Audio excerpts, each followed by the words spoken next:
If you think vegan burgers, nuggets, or cold cuts are automatically healthy, then you should pay close attention now.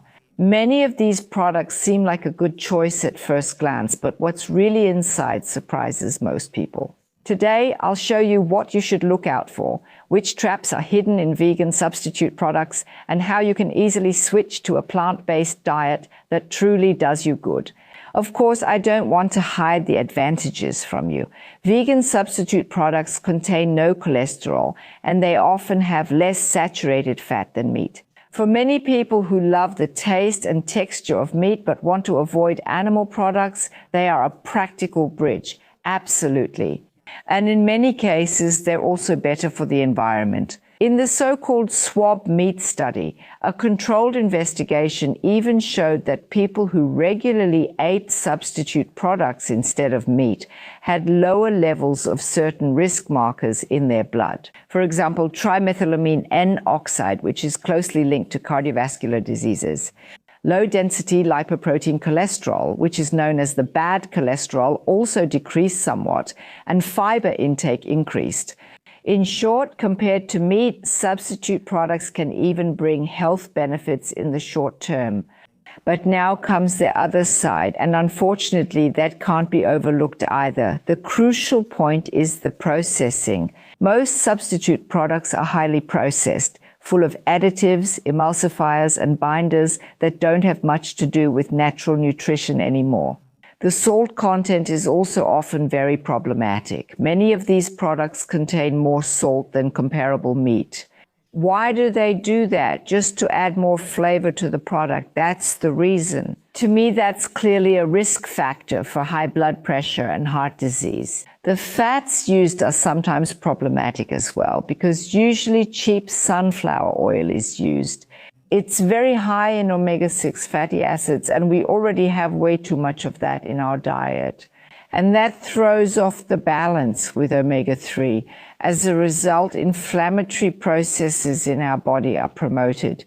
And on top of that, sugar or starchy fillers are often used, which may round out the flavor of the product, but offer no nutritional value. And most importantly, many essential micronutrients are missing. For example, vitamin B12, which is naturally found in meat, is nowhere to be found here unless it is added artificially, which, by the way, is also often done for animals that are later slaughtered. So, those animals contain enough vitamin B, which then provides humans with vitamin B12 when they eat the meat. Just as a side note, zinc and especially the long-chain omega-3 fatty acids are also often missing in these substitute products. Studies now clearly show that a plant-based diet protects against cardiovascular diseases, diabetes, and many other lifestyle diseases. This does not automatically apply to highly processed plant-based substitute products, maybe even the opposite. Large population studies have shown that people who eat a lot of plant-based but highly processed foods actually have a higher risk of heart disease and even higher mortality. So it makes a huge difference whether we eat plant-based and whole foods or plant-based and processed foods. So what can you actually do now? Always read the ingredient list. The shorter and more understandable, the better. If you see a lot of technical terms and endless lists, then it's no longer real food. Pay attention to the protein source. Peas, soy, lentils, and lupin are higher quality than wheat starch or corn. Check the oil. Products with canola or olive oil are better than those with sunflower oil. By the way, the salt content should be low, ideally under 1.2 grams per 100 grams. And actually, sugar has no place at all in a vegan burger.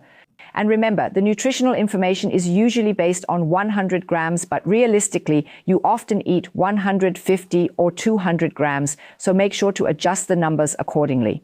But now to the really important part. Which alternatives are actually better? The answer is quite simple and is usually right next to it.